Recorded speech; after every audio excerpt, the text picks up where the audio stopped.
Jemaat yang terkasih dalam Tuhan Yesus Kristus, Salam. Dalam kisah penciptaan langit dan bumi, dalam Kejadian pasal 1 ayat 2 yang kita baca sebagai nas pembimbing, sepenggal ayat pada ayat yang kedua itu tertulis, gelap gulita menutupi samudra raya. Untuk alasan itulah, maka pada hari yang pertama dalam kisah penciptaan, Allah menciptakan apa, teman-teman? Terang. Karena gelap gulita menutupi samudra raya. Dan untuk alasan itulah, pada hari yang pertama dalam cerita penciptaan, Allah menciptakan terang. Kenapa terang? Karena dalam keadaan yang gelap gulita, segala sesuatu terjadi tidak terang.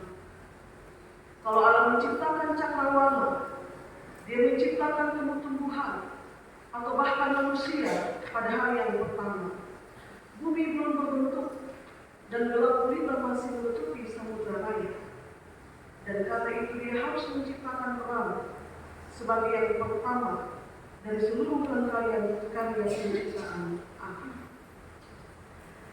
Allah kemudian memisahkan gelap dari terang, atau memisahkan terang itu dari gelap, dan firman Tuhan menulis, Allah kemudian melihat bahwa terang itu baik.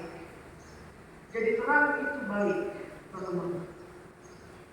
Dalam pandangan Allah yang demikian, maka pagi ini melalui perumpamaan tentang pelita dan tentang ukuran, kita mau belajar satu hal penting, bahwa sebenarnya kita semua ini membutuhkan terang.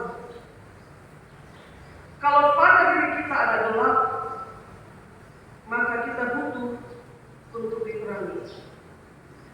Dan kalau pada kita sudah ada terang, maka kita berkewajiban untuk menerangi.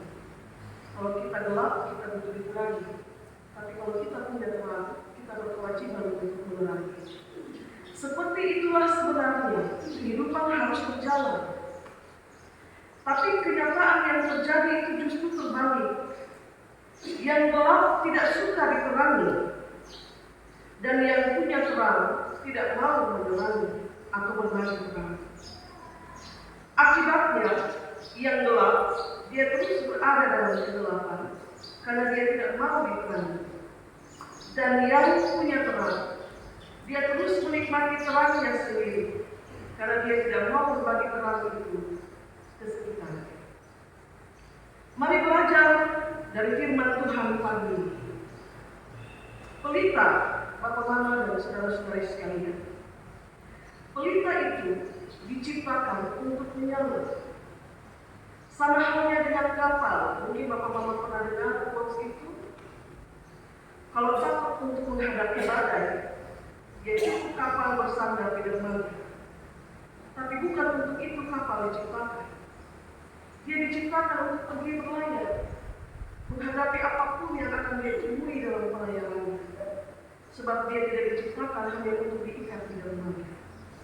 Pelita, dia diciptakan untuk menyala. Bukan hanya sekedar dibuat wadah, kemudian diisi minyak, dikasih sumbu, dan selesai. Pelita diciptakan, fungsi natur pelita adalah untuk menyala. Dia diciptakan untuk menyala. Karena itulah, menaruh pelita pada posisi yang pas, atau menaruh pelita pada posisi yang tepat atau yang seharusnya, akan sangat menolong pelita itu menjalankan fungsinya dengan baik. Sebab kalau diletakkan pada posisi yang kurang pas, atau pada posisi yang tidak semestinya, pelita akan kehilangan fungsi naturnya. Karena itu, kata Yesus, orang akan membawa pelita masuk ke dalam rumah, dan kemudian pelita itu akan diletakkan di atas kaki dia. Sebab kalau pelita itu ditaruh di bawah gantang itu mari kita bayangkan, dia tempat atau wadah untuk mengukur minyak atau mengukur hasil panen. Dia semacam, kita sebut saja baskom kecil. Orang tidak membawa pelita untuk diletakkan di bawah gantang atau menaruhnya di bawah tempat tidur. Sebab kalau pelita ditaruh di bawah gantang atau ditaruh di bawah tempat tidur, dalam hal ini pelita yang sudah menyala, maka pelita kehilangan fungsi naturalnya dari cahaya yang dia punya. Sebuah pelita menjadi berguna justru kalau dia menyala, dan semakin berguna lagi kalau dia menyala dalam gelap atau dalam kegelapan.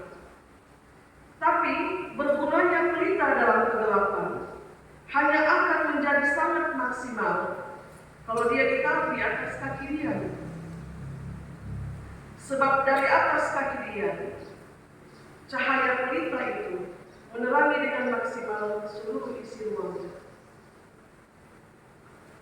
Sedangkan kalau di bawah gantang atau di bawah tempat tidur, pelita itu menyala, tapi dia berfungsi dengan sangat minim. Kenapa, Bapak-Bapak?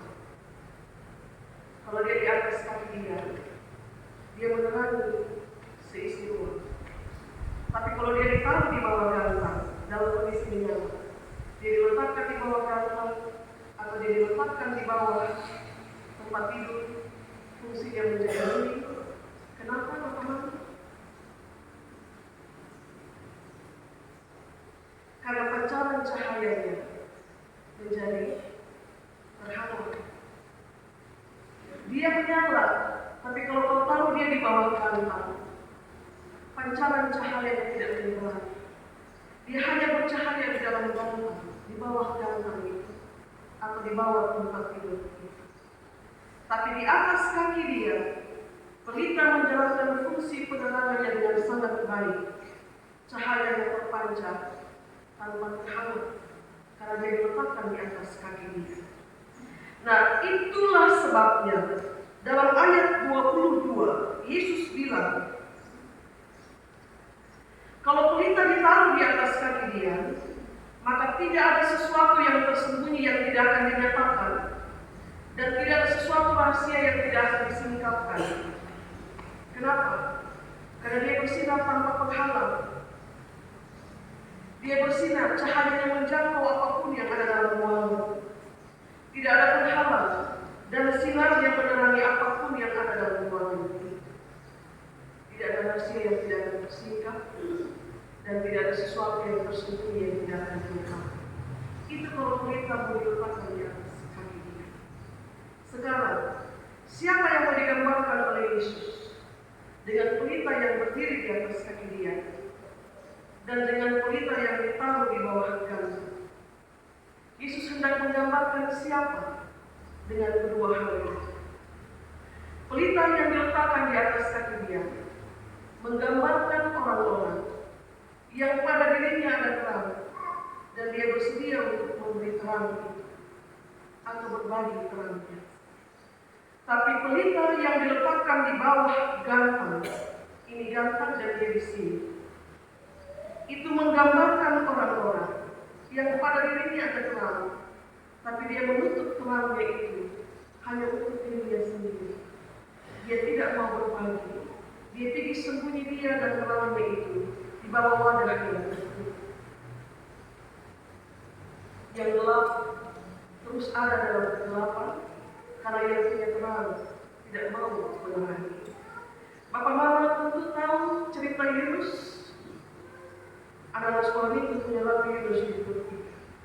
Yunus itu, Bapak Mama saudara-saudara yang terkasih, disuruh Tuhan untuk pergi ke Niniwe untuk menyatakan pertobatan bagi orang-orang Niniwe supaya mereka tidak dimusnahkan. Jadi sederhananya, dia dikasih terang dengan tugas pergi dan bawa terang itu ke Niniwe.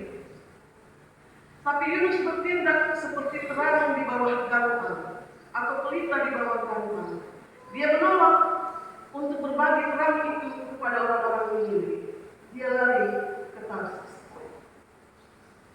Allah mengejar dia terus, menuntut dia untuk berbagi terang bagi kegelapan di Niniwe. Kenapa? Karena kepadanya sudah diberi terang. Ketika engkau diberi terang, tugasmu adalah pergi dan bagi terang itu pada setiap tempat yang gelap. Yunus menjadi gambaran pelita di bawah gangguan. Dia menutup terang hanya untuk dirinya sendiri. Kalau di bangku kuliah kami sebut Yunus bersifat eksklusif. Dia menyimpan keselamatan hanya untuk dirinya sendiri. Dan dia tidak mau kalau keselamatan Allah itu juga dibagi kepada orang lain yang membutuhkan pertolongan. Kalau padamu ada terang, maka engkau harus menyambut. Kalau padamu ada terang, maka tempatmu harus di kaki dia, bukan di bawah rantan atau di bawah tempat tidur. Itu pelajaran pertama. Kenapa Bapak? Karena pada ayat yang 25 Yesus katakan, saya menjelaskan arti yang dikatakan oleh Yesus.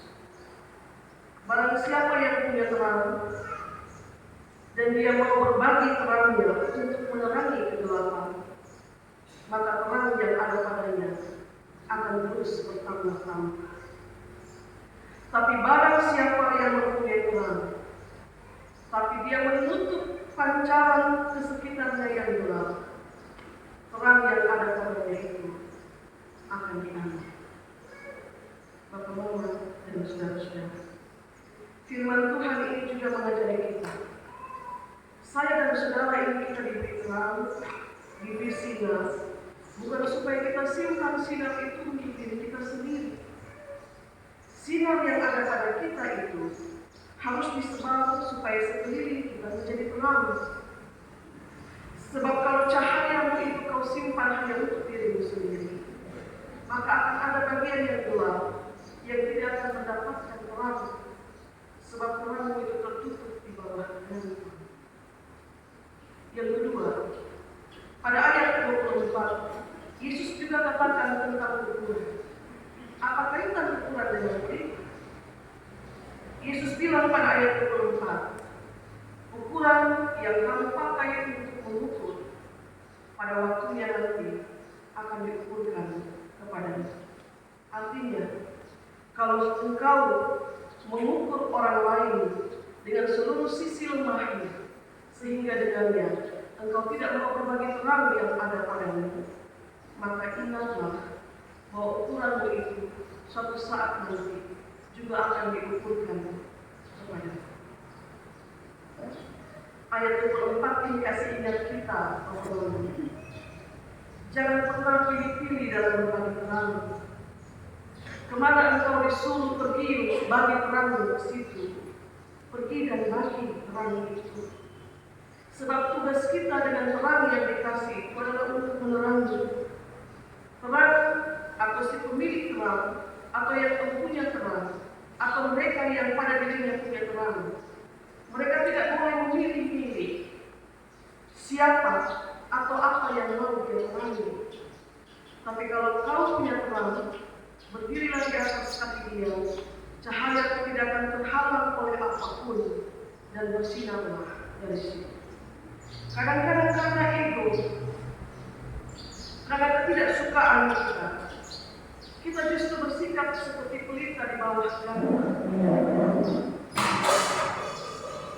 Kita bersikap seperti pelita di bawah gangguan, menutup pancaran terang kita, karena kita tidak mau menerangi apa yang ada di sekitar kita, karena kita tidak suka. Kita tidak suka dia, atau kita tidak suka pekerjaan itu, maka kita duduk diam-diam di bawah gangguan. Padahal satu pekerjaan besar butuh petunjuk terang bersama. Maka Mama kalau satu pelita saja menyala, dia menerangi sisi ruangan.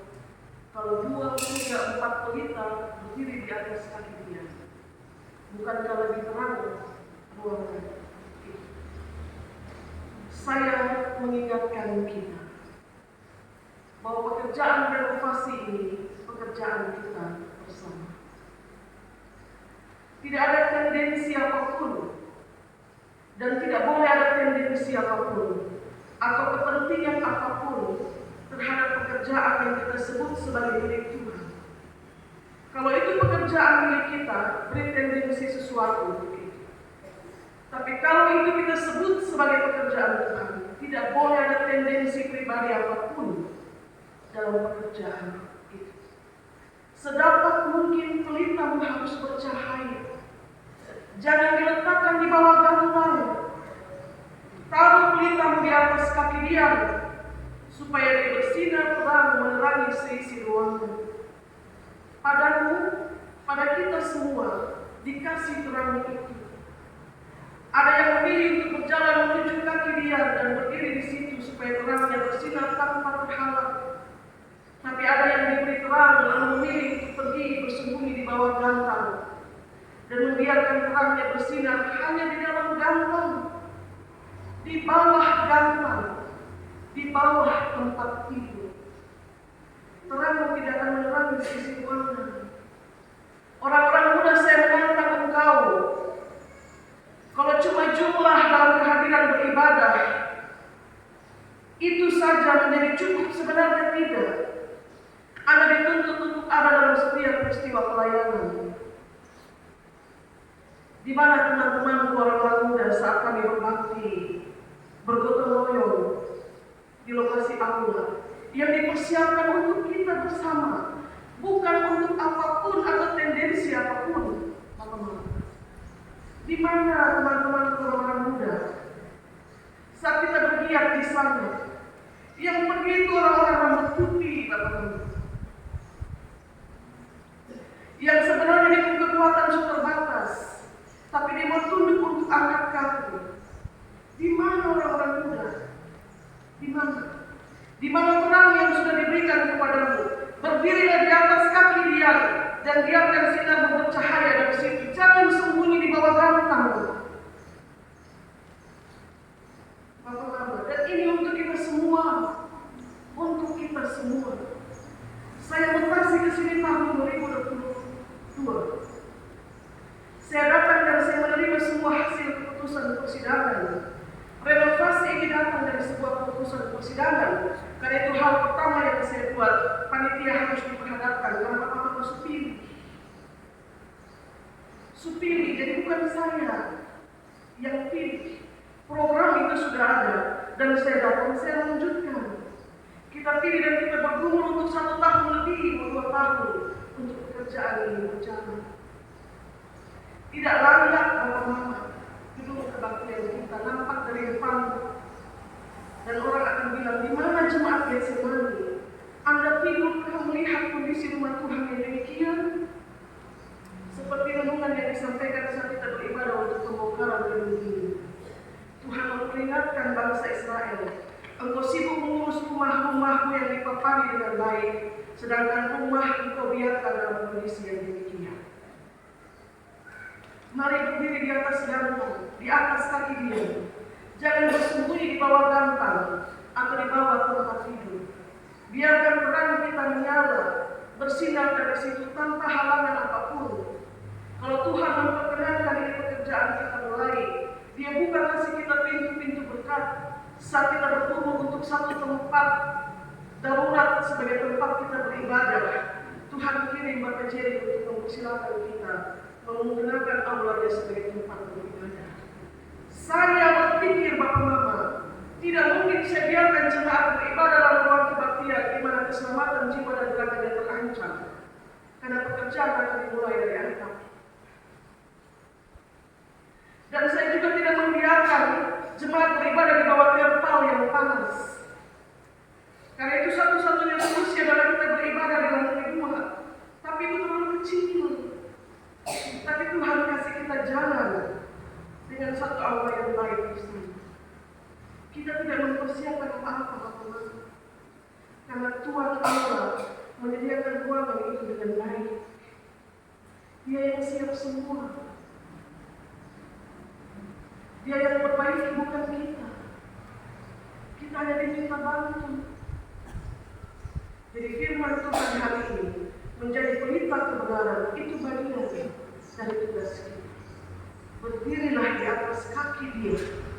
Jangan di bawah gantang atau di bawah tempat tidur. Pancarkan terang dari atas kaki dia. Sebab kesana Tuhan menurutmu untuk ada dan mengencarkan sinar. Tuhan berkati kita dengan firman.